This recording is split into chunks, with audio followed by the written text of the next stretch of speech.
You have worshipped your whole life, in hushed pews under stained glass windows, in tearful prayers whispered in your bedroom at night, in songs that swelled from your chest during Sunday morning services. You've raised your hands, bowed your head, and called his name with reverence.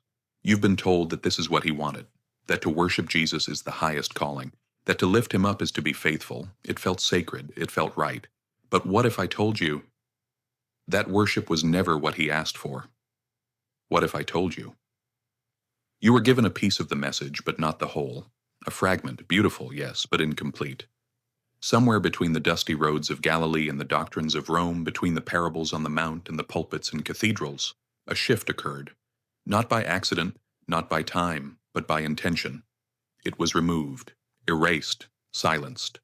A truth so profound it threatened the very structure of control.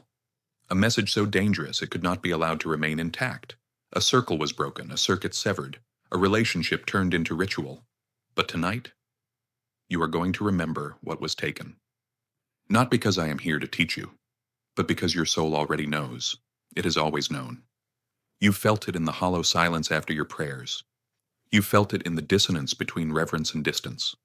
Every time you worshipped, but still felt far away, that ache was not your failing. It was the echo of what was erased.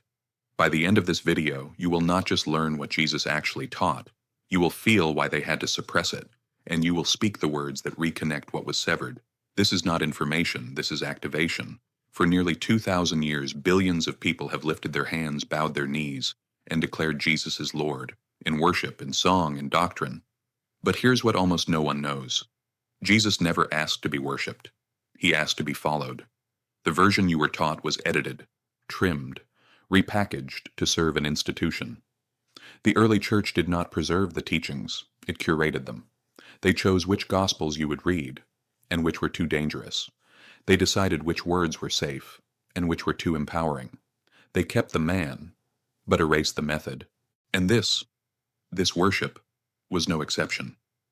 In 1945, in the desert sands of Nag Hammadi, Egypt, a collection of ancient texts was discovered, buried for over 1,600 years, hidden by monks who feared what the church would do. Among those texts, the Gospel of Thomas, the Gospel of Mary, the Dialogue of the Savior, and in those scrolls Jesus speaks, not as a deity demanding praise, but as a teacher awakening memory. In Aramaic, the language Jesus actually spoke, there is no word that cleanly translates to worship as we understand it. The word used is segad, which means to bow, but also to surrender, to yield, to align, not to glorify from afar, but to attune to a presence already within. That line you recite, "See, every knee shall bow," was not a demand for ritual submission. It was an invitation to inner alignment, the message they erased. Jesus did not come to be worshipped. He came to awaken, and that is why they had to suppress it. Because the moment you realize you are one with the presence he spoke of, you no longer need an intermediary. You no longer need a mediator. You no longer need a priest. You no longer need an institution to interpret divinity on your behalf. The kingdom, he said, is within you. And if you believe that, truly believe that, the power returns to you.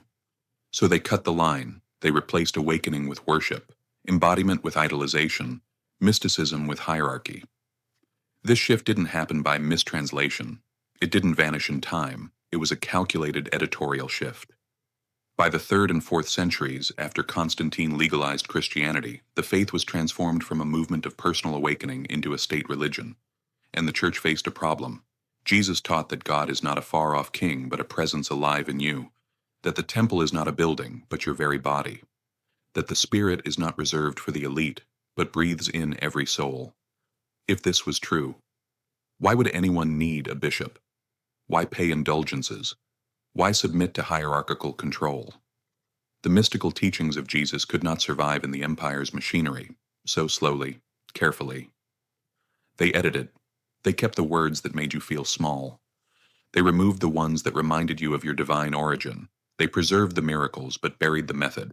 They exalted Jesus as God, but erased the part where he said, "You will do even greater things than these." John 14:12.